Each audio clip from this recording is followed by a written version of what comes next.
ماهان.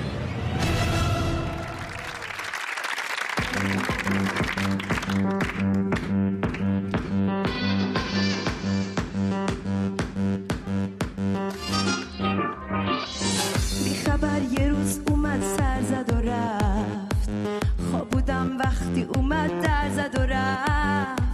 اومد و دید که دلم خواب هنوز، ننشسته روی بوم پر زد و رفت.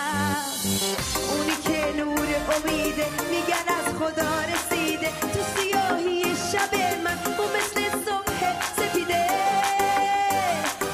اونی که سه حرف اسمش اگه بشکنه تلسمش، من دوباره جون میگیرم، اون نباشه من میمیرم. گاهی عکساشو توی آب میبینم، دلمو واسش چه بیتاب میبینم. گاهی وقتا میبینم که اومده، نکنه بازم دارم خواب میبینم. اونی که نور امیده میگن از خدا رسیده، تو سیاهی شب من او مثل صبح سپیده. اونی که سه حرف اسمش اگه بشکنه تلسمش، من دوباره جون میگیرم، اون نباشه من میمیرم.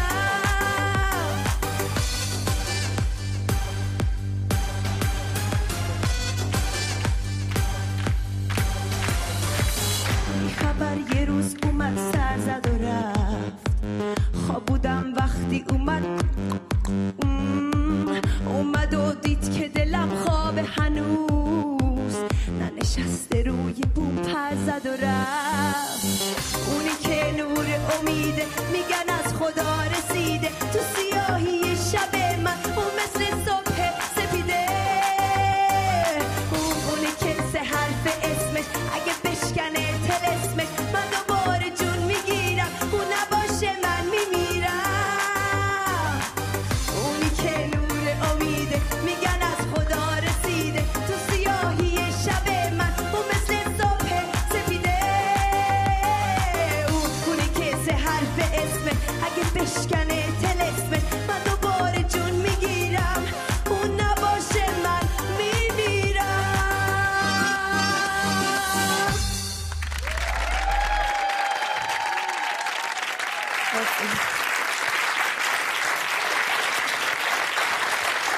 Well done.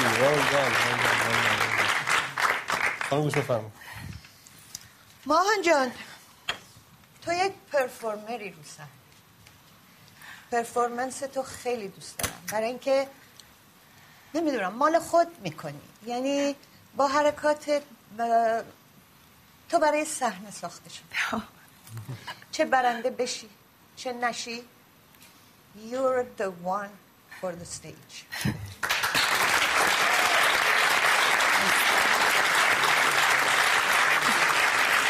داشت رپ میخوندیم واسه نزدیک بود بری سمت داشت سیلابا خیلی کوتاه شده. بابی جان خیلی اجرای خوبی بود ماهان جان، و نمیدونم چرا من دوست داشتم آهنگ سایرم ازت میشنیدم، تو این آهنگم خیلی دوست داشتم، ولی فکر میکنم یه کوچولو توی اون بیشتر میتونستید ماهان رو نشون بدید تا این آهنگ، ولی این آهنگم خیلی عالی بود و همین که الان توی فاینال پیش ما هستی نشون میده برنده‌ای و خیلی مردم دوست دارن که امروز اینجا وایسادید. مرسی، اجرای خیلی خوبی بود.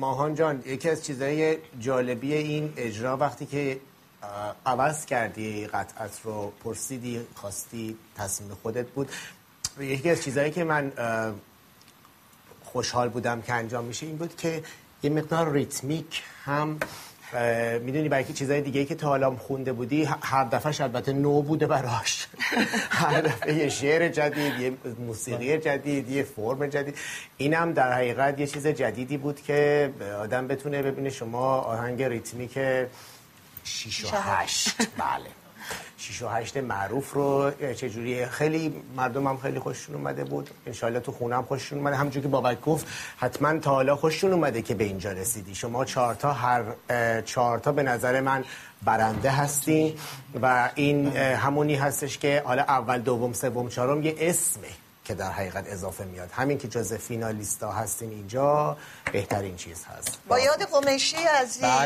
بله خیلی ایشونو به عنوان خواننده فقط میشناسن، ولی ما آهنگ بتی هم که اجرا شد توی برنامه شما خوندی بتی؟ بله.